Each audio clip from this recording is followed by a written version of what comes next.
নমস্কার বন্ধুরা, আমাদের হেসেলের আরেকটি ভিডিওতে আপনাদের সকলকে স্বাগত জানাই। আজ আমি বানাবো বেগুন আলু দিয়ে ভেটকি মাছের ঝোল। তাহলে চলুন শুরু করা যাক। এখানে আমি প্রথমে নুন হলুদ দিয়ে মাখিয়ে রাখা ভেটকি মাছগুলোকে ভালো করে ভেজে নেব।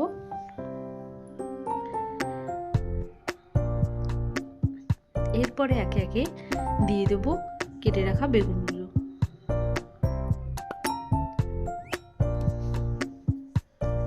বেগুনটা ভাজা হয়ে গেলে এখন আমি দিয়ে দেবো কেটে রাখা আলু।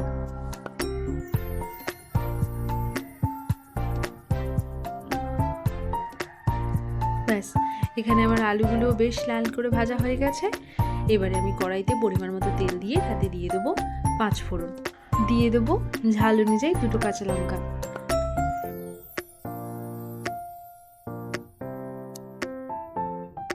দিয়ে দিলাম পেঁয়াজ কুচি, পরিমাণ মতো হলুদ ও স্বাদ অনুযায়ী নুন।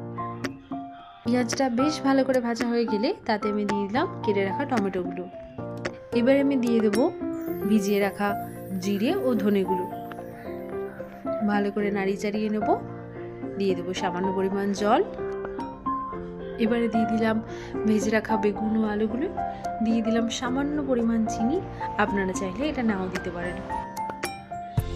এখন আমি দিয়ে দিলাম গরম জল, দিয়ে দেবো ঢাকা। আলু আর বেগুনটা সিদ্ধ হয়ে গেলেই কিন্তু আজকের আমাদের আলু বেগুন দিয়ে ভেটকি মাছের ঝোল একদম কমপ্লিট হয়ে যাবে।